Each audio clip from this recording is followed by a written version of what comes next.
Welcome to Gen MZ. Yay! Finally.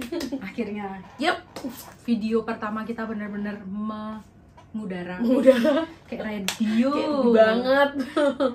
Dan ini kita seneng banget sih Ya, video pertama bener banget, kita ini, karena kita bakal membahas tentang gen milenial dan Gen Z. Ya, secara menurut kita lah ya gitu ya. Sok taunya kita, Sok taunya kita gitu. Kita orangnya sok tahu. Bener. Pokoknya semua yang kita omongin di video ini tuh nggak ada dasarnya, Yap. nggak sesuai dengan kaidah-kaidah Yang ada norma-norma dan apa. Ini hanya sekedar pikiran liar kita, dan juga ini tuh tidak bermaksud menyinggung siapapun. Jadi untuk teman-teman yang mungkin tidak relate dengan pembahasan kita, yup, itu aku kembalikan lagi ke teman-teman semua. Pokoknya terus kalau misalkan ada yang mau ngebenerin juga apa-apa sih. Iya, itu lebih bagus lagi. Kita bisa berdiskusi lagi lebih. Ya. Nah, aku tuh sebenarnya yang penasaran tuh ya, bener nggak sih anak-anak Gen Z tuh sering banget melakukan self diagnose. Iya. Kayak dia tuh ngerasa, oh aku mental health nih gitu. Oh aku gini karena tanda-tandanya gini, kayaknya aku ini deh apa disorder gitu. Iya, Gen Z tuh sering kayak gitu, Mer. Ya, kalau dari aku pribadi sih gini ya, mungkin ini karena aku juga ada di mepet banget dari batas gen milenial dan Gen Z ya, karena gen milenial itu kan sampai di 97 ya. Dan aku tuh lahir di 98, jadi kayak bener-bener persis banget ya. mepet banget. Jadi aku tuh kayak merasa diriku ini, perasaanku ya, dari menurut aku ya, dari sisiku aku tuh merasa berada di tengah-tengah. Jadi mungkin sometimes aku melakukan hal itu kayak self diagnose, tapi nggak sampai yang kayak misalnya ya diagnos diriku yang sampai sakit mental gimana tuh enggak. Jadi contoh yang paling sering banget tak alami adalah gini, misalnya masalah gitu ya, masalah mah. Secara medis itu kan kita kan terlambat makan gitulah istilahnya, atau jam makan kita yang nggak teratur, jam kerja misalnya, apalagi kita bekerja terus jadi lupa makan, mungkin lebih ke sana kalau di medisnya. Tapi pas aku ngalamin gitu ya aku tuh jadi mendiagnos diriku tuh seperti ini mahku kambuh lagi, mungkin karena aku stres kali ya gitu. Mungkin bisa jadi jadi seperti itu. Tapi aku tuh jarang menggali pola makanku, lebih ke kayak gitu ya. Mungkin itu yang dimaksud self diagnosis sendiri ya gitu. Iya, bener banget. Aku lebih ke kayak ya ampun, kayaknya aku stres deh, jadi mahku kambuh lagi gitu, atau penyakit lain deh ya, apa misalnya ya, kita namanya kita sudah bekerja mungkin pusing lah, sakit kepala, migrain apa gitu, pasti alasan utamanya karena stres nih, udah nggak bener nih, mungkin ada sesuatu yang kenapa gitu dari diriku gitu. Padahal itu sebenarnya ya pola makan kita aja sih kalau secara medis, pola makan kita, pola tidur kita, mungkin seperti itu ya kali ya. Tapi mungkin gini nggak sih, Gen Z itu sebenarnya nggak sebegitunya sih sebenarnya. Tapi kalian ngerasa nggak? Bukan kalian, kamu sih. Kamu ngerasa nggak hidupmu yang notabene adalah Gen Z itu tuh kayak terlalu berpatok pada TikTok? Yes. Bener. Sosmed. Ya. Iya, jadi bener banget. Kayak apa yang dibilang TikTok tuh kayak kebenaran. Iya. Oke, aku paham sih maksudnya. Iya. Karena ini kayak pertanyaan langsung tuh gitu ke aku ya. Aku tuh orang yang suka banget baca-baca soal, aku gak tau teman-teman juga pasti mungkin ada yang sama kayak aku gitu ya. Aku tuh suka banget baca-baca tentang zodiak. Tapi hal itu dan bukan cuma kakak gitu. Kalau aku bahas hal tentang zodiak ini ke teman-teman aku yang lain yang dominan lebih tua dari aku gitu ya, mereka menganggap itu ya apa sih, percaya begitu-gituan gitu. Tapi menurut aku, mungkin teman-teman yang Gen Z juga bisa jawab di bawah ya, mungkin ada yang sama dengan aku, itu tuh hal seru banget. Dan aku tuh jadi kayak gimana ya, jadi kayak gini loh, misalnya ada postingan tentang zodiak gitu, tapi zodiak itu tuh kayak postingannya bagus-bagus, kayak misalnya yang positif-positif, iya, positif vibes gitu. Misalnya kayak ada, kamu tuh orangnya begini, tapi dalam konteks positif. Itu aku seneng banget, apalagi kalau itu tuh jadi moodnya langsung naik seharian gitu. Iya, jadi aku tuh kayak gitu ya gitu ya, kayak gitu. Dan di TikTok kan banyak juga yang sampai berupa video, sampai berupa kayak misalnya nggak cuma zodiak aja, jadi kayak misalnya bulan lahirnya kita apa gitu, nah berarti kita tuh merepresentasikan bunga misalnya gitu loh, kayak ngerti gak sih Kak? Kamu pernah gak sih lihat yang kayak gitu? Nah, jadi di postingan tersebut tuh ada misalnya bunga dandelion atau bunga daisy gitu, misalnya apa iya gitu. Kamu lahir di bulan ini, kamu tuh seperti sebuah atau sepucuk bunga daisy gitu. Nah, terus ada arti-artinya. Aku suka banget baca yang kayak gitu, apalagi yang positif. Tapi ketika yang negatif itu tuh kita kayak denial. Jadi kayak denialnya gimana? Kok gini ya? Aku rasa ini nggak kayak gini. Dan di situ baru kita kayak ngapain sih kita percaya kayak gini? Tapi sebenarnya kepikiran. Iya, tapi sebenarnya kepikiran kayak masa iya sih aku kayak gitu. Tapi jadi pertanyaan kakak tuh ya valid. Maksudku ya mungkin nggak semua, tapi beberapa pasti aku percaya ada yang seperti itu gitu loh. Karena apa ya, Gen Z itu bener-bener anaknya sosmed banget, ya kan Kak? Kalau aku pribadi ya dengan selama ini sering kontakan sama kakak, sering bareng sama kakak, itu kayak kita ini sosmed banget anaknya, kayak ya mulai dari postingan story. Mungkin kalau gen kakak dalam hal story kayak ya coba dari kakak deh story IG lah gitu ya. Ini mungkin nggak relate sama beberapa milenial ya. Cuman kalau aku tuh story misalkan aku foto pemandangan gitu. Ya udah foto set gitu. Terus paling editnya tuh cuman brightness-nya kan naik atau turun gitu doang. Habis itu posting. Gitu. Nah, kadang aku juga kasih lagu, tapi lagu itu sebenarnya kadang nggak ada kaitannya sama dengan postingan itu kan, ya biar seru aja gitu. Nah, jadi aku kalau misalkan story itu nggak terlalu mikirin sih, yang penting foto apa yang pengen tak upload ya udah upload aja. Tapi kalau Gen Z kalau Gen Z sekali lagi koreksi aku kalau kesalahan teman-teman, tapi ini dari versiku Gen Z. Kalau misalnya kita posting foto, misalnya nih anak-anak sekarang apa sih yang mereka suka? Coffee shop. Coffee shop, misalnya nongkrong di coffee shop, terus kita foto gitu ya, foto, dan bener-bener foto itu tuh harus yang kayak nggak sembarang, jadi kayak cuma foto kopinya sama rotinya finish gitu aja. Mungkin iya ada yang kayak gitu, tapi dari tata letaknya aja kita harus bener-bener ini tuh harus gimana ya, estetik bener banget. Sampai kadang aku pribadi nge-share sendiri, jadi kan aku punya akun Instagramku pribadi sama ada akun Instagram lain gitulah buat main gitu kan, second account. Nah, di situ aku akan misalnya nih aku nemu tips and trick cara untuk memfoto yang bagus dengan posisi gimana kalau kita foto di coffee shop gitu kan, posisi kopinya harus bagaimana, aku tuh akan share ke diriku sendiri supaya aku tuh bisa menjadikan itu panduan, karena mungkin lebih ke agensi itu lebih mementingkan estetika dalam hal itu dah. Jadi kayak lagi ngetren coffee shop yang fotonya tuh seperti ini gitu. Jadi kayak bener-bener apa-apa ditata. Terus kalau story lagunya pun tuh bikin bingung. Harus estetik. Misalnya di story IG kan kita bisa pilih tuh ya, waktu kita masukin lagu, boleh kita bisa pilih mau pakai cover lagunya atau pakai lirik. Kalau kita mau pakai cover lagunya, kita harus cari ya bener-bener tone warnanya itu sama kayak foto yang kita posting dan tidak jomplang. Ini kalau aku ya, teman-teman, sekali lagi ini kalau dari sudut pandangku. Dan itu tuh bener-bener aku tuh bisa menghabiskan banyak waktu untuk mencari, untuk nge-scroll cuma untuk satu story yang lagunya mungkin nggak se-relate itu ya tentang kopi, nggak juga, maksudnya lagunya tentang hal lain, tapi tone warna covernya itu harus bener-bener yang tone-nya tuh mirip lah gitu biar nggak jomplang gitu. Nah, kalau mau pakai liriknya pun nggak boleh alay, harus lirik yang bener-bener kayak bisa diterima khalayak, yang misalnya bahasa Inggris atau bahasa apa gitu ya. Kayak gitu sih kalau dari aku tuh ya beda banget ya. Nggak relate sih nggak relate kan. Karena kalau aku tuh bener-bener yang kalau mau ngepost apa-apa ya Mer ya udah post aja gitu. Yang penting tuh ngepost gitu. Jadi aku warna tuh ya aku nggak terlalu pikir banget. Jadi aku tuh cuman perlu gambarku yang aku upload nih cerah gitu, kayak nggak burik gitulah istilahnya, kayak cerah aja gitu. Tapi aku nggak akan mikirin tentang tone warna, terus kayak lagunya harus yang estetik gitu. Enggak, paling kalau kita misalkan nih kayak aku bikin story jalan-jalan gitu ya, paling laguku yang ada jalan-jalannya gitu, pokoknya ada kata jalan-jalannya aja lah gitu. Jadi biar nyambung aja gitu, dan nggak terlalu yang harus lagunya harus yang estetik atau harus yang liriknya nggak peduli sih gitu. Nah, kalau di aku ya, aku nggak tahu teman-teman yang lain kayak gitu apa enggak, tapi aku tuh suka emes sih sama postingan-postingan yang estetik gitu ya, kayak kok bisa ya bikin kayak gini.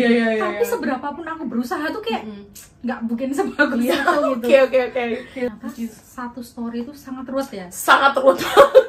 Kalau aku pribadi kalau bikin story itu ya teman-temanku tahu lah, kalau teman-temanku nonton, teman-temanku tahu, bahkan bukan story aja Kak, postingan feeds Instagram. Bener banget ya. Itu postingan asli. feed Instagramnya dia itu tone warnanya tuh sama, satu halaman tampilan itu, satu page itu bener-bener tone warnanya sama. Dan bener-bener. aku tuh pernah maunya collab video nih gitu. Jadi aku bikin postingan IG, terus maunya collab video sama dia. Maunya aku tag, tidak di-approve. Ya, tidak di-approve karena dia berkata ini akan merusak tampilan feed-nya. Oh my god. Ya enggak, aku nggak tahu teman-teman juga ngalamin ini atau enggak, tapi bener-bener kayak feeds kita tuh kalau udah rapi kayak gitu, mau posting apapun jadi kayak sayang ya gitu, mau diposting nanti ininya jadi mereng kesini, karena kayak bener-bener aku pribadi tuh suka ngecekin gini. Jadi kalau mau dan jeleknya adalah kalau udah seperti itu, ketika kita ada foto bagus nih, tapi tone warnanya nggak sesuai, aku pribadi memilih tidak mau posting dan aku coba posting di story dan itu terjadi sering banget. Karena kan kita kalau foto kan nggak selalu di coffee shop kan, kita juga bisa foto di pemandangan luar, ya kan? Aku tahu Mer, pantes beberapa anak-anak seumuran tahun 2000-an gitu lah, kan aku banyak kan follow kayak gitu kan gitu. Feednya mereka tuh fotonya cuma satu. Ternyata karena itu sering banget. Mungkin karena itu. Mungkin karena itu. Jadi kayak ini tuh fotonya nggak masuk deh kayaknya di feed kita gitu. Jadi kayak ya udahlah, lebih baik tidak usah diposting dan postingnya lebih merusak. Betul. Jadi postingnya di story gitu misalnya. Jadi itu sering banget sih terjadi dan itu aku alami. Itu lumayan sih perbedaan kita ya. Lumayan tuh. Aku setelah bahas ini jadian tadi ngerasa di tengah-tengah kayak aku Gen Z banget ya gitu. Setelah bahas ini gitu. Karena kalau kita jadinya kita bahas IG ya. Ya udahlah nggak apa-apa. Kita mengalir aja. Tapi bener sih, aku kalau ngeliat IG ku ya, itu tuh nggak ada temanya. Jadi feed IG ku itu bener-bener yang random. Random. Jadi wah ini bagus, kayak yang bagus nih, aku posting gitu. Bagus nih, aku posting gitu. Walaupun aku termasuk salah satu orang yang jarang posting ya. Kayak aku setahun tuh bisa dihitung paling 3-4 kali aja aku update feed, cuman itu nggak ada temanya feedku. Jadi kayak ya udah mau upload apa ya, udah apa yang terjadi juga ya udah gitu. Tapi aku juga pernah ngalamin kayak gitu sih Kak, mungkin dan ini salah satu yang buat aku ngerasa aku berada di tengah-tengah. Jadi di zaman waktu mungkin sekitar era 2014-2015 itu kan belum terlalu banyak Gen Z yang aktif di Instagram ya. Lebih banyak bener-bener kakak-kakak kita di atas lah. Pokoknya di atas aku setahun 2 tahun tuh yang mereka lebih dulu pakai sosmed Instagram gitu. Nah pas zaman itu, aku masuk nih. Jadi aku juga di zaman itu kan, di era itu kan, karena kita juga jaraknya nggak terlalu jauh.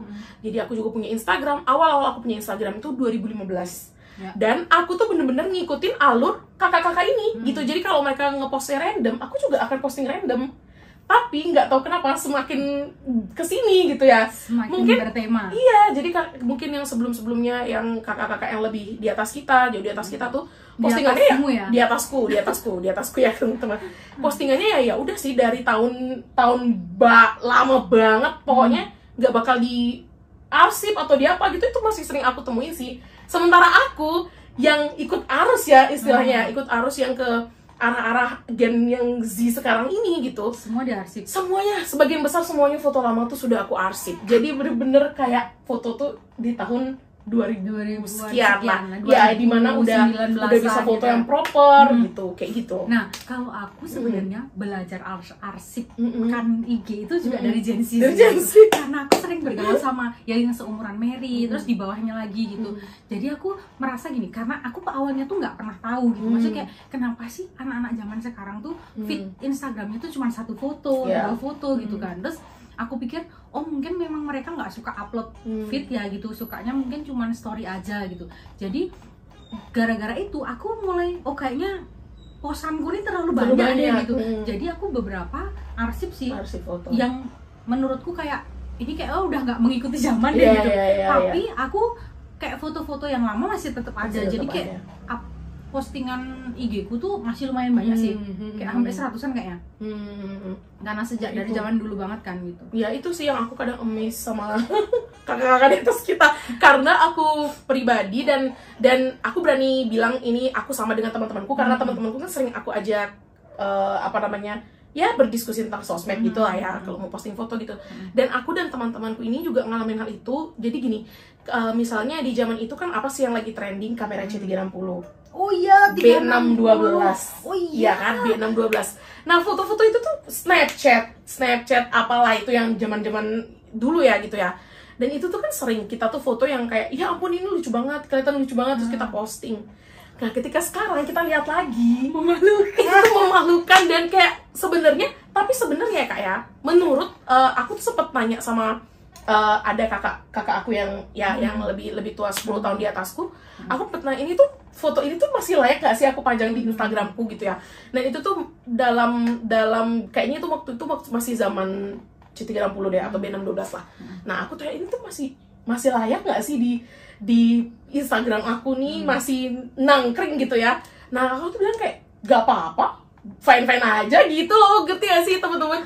Tapi aku pribadi kayak ya elah, alay banget ya gitu. Sekarang kan udah nggak gini banget gitu. Nah, dari situ jadi aku kayak, oh bener-bener aku tuh di tengah-tengah. Jadi aku tuh kayak ngikut sana ngikut sini gitu. Ya, aku pernah juga tuh pas 360 itu ya gitu. Aku kayaknya ada upload juga sih beberapa di feed IG ku ya.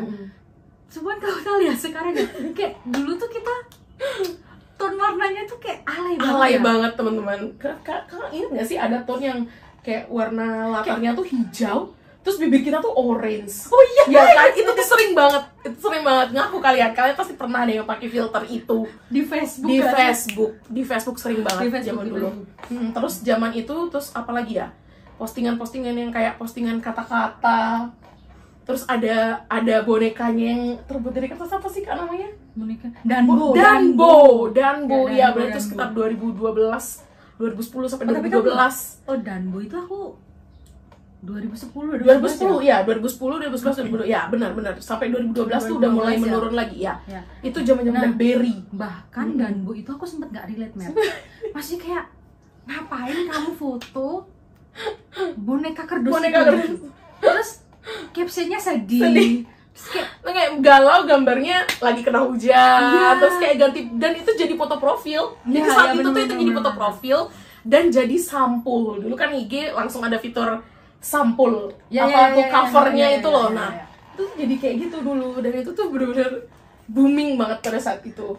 Jadi tadi sebenarnya kita awal pembahasannya tuh nggak pengen bahas sosial media ya. Tapi ternyata mengalir sosial media aja kita sudah seberbeda itu ya. Oh, gila sih. Tuh kelihatan banget sih kayak aku generasi milenial lebih ke yang tidak terlalu peduli. Even kita peduli pun tentang fit itu lebih ke kayak kecerahan gambar, terus kayak bagus atau supaya enak dilihat lah, enak dilihat. Terus kayak warnanya tuh harus cerah. Gitu ya. Dan kayaknya beberapa sih mungkin setuju sama aku ya. Kita tuh nggak terlalu mikir yang tone-nya harus sama atau tapi kita lebih kayak memamerkan keindahan ini gambarnya itu. Bunga ini sangat indah, bunga ini anggrek, apalagi pemandangannya. Iya, jadi kayak benar-benar kesana fokusnya gitu. Kalau kita tuh nggak, bahkan sekarang di zaman sekarang itu ya yang lebih kreatif lagi. Bahkan mereka tuh punya palet untuk postingan mereka sendiri. Palet warna bukan cuma untuk postingan ya teman-teman. Jadi di cover story highlight yang biasa bundar-bundar di Instagram kita itu pun kadang ada paletnya. Jadi kayak harus bener-bener jadi dari foto profil, dari highlight, cover highlight harus cocok. Iya, sama sorotan ya, cover sorotan sama feeds-nya. Jadi itu tuh bener-bener tidak ada warna yang jomplang. Banyak banget aku temuin akhir-akhir ini. Dan aku juga kayak gitu. Jadi aku memilih tone warna yang bener-bener kayak kalem dan senada lah gitu. Sampai ada palet. Lebih ke yang acak-acak. Yang penting indah dilihat gitu. Ya sih, karena aku lebih ke warna sih, men. Oh, ini harus cerah banget nih kalau misalkan foto langit ya, biar langitnya tuh hidup. Gitu. Kayak lebih ke kayak gitu. Maksudnya yang enggak yang langitnya harus warna coklat juga gitu, enggak gitu. Iya sih. Ya itu lebih ke filter. Cuman juga dari ya. Ini doang ya. Dari ini doang. Banyak banget bedanya, teman-teman. Dan kita belum pernah ya bahas ini ya, maksudnya baru-baru kali ini juga. Ini sih. Dan aku sebenarnya lebih tertarik sih, pasti di video-video selanjutnya kita itu bakal banyak banget sih yang kita bahas tentang perbedaan tapi dari sudut pandang kita ya. Mungkin sebagian ada yang bilang aku nggak gitu tuh, ya bisa terserah jadi. Teman-teman semua ya. Bisa jadi karena kan itu beda-beda balik-balik orangnya. Cuman rata-rata pasti kayaknya pikirannya sama sih kayak kita. Aku berani jamin ya sekian persen pasti ada lah yang sama persis sama yang aku benar-benar ngomongin gitu. Ya. Kayaknya sampai di sini sudah kita. Karena kalau kita terus ini bisa 4 jam ya teman-teman. Nanti kita podcast. Ya. Nah, pokoknya kalau kalian suka sama video-video kita, tetap ikutin video-video kita selanjutnya dengan topik pembahasan yang berbeda dan pastinya lebih seru lagi. Ya. Kalau gitu sampai di sini dulu video kita. Jangan lupa like, comment, and subscribe. Bye bye. God bless you.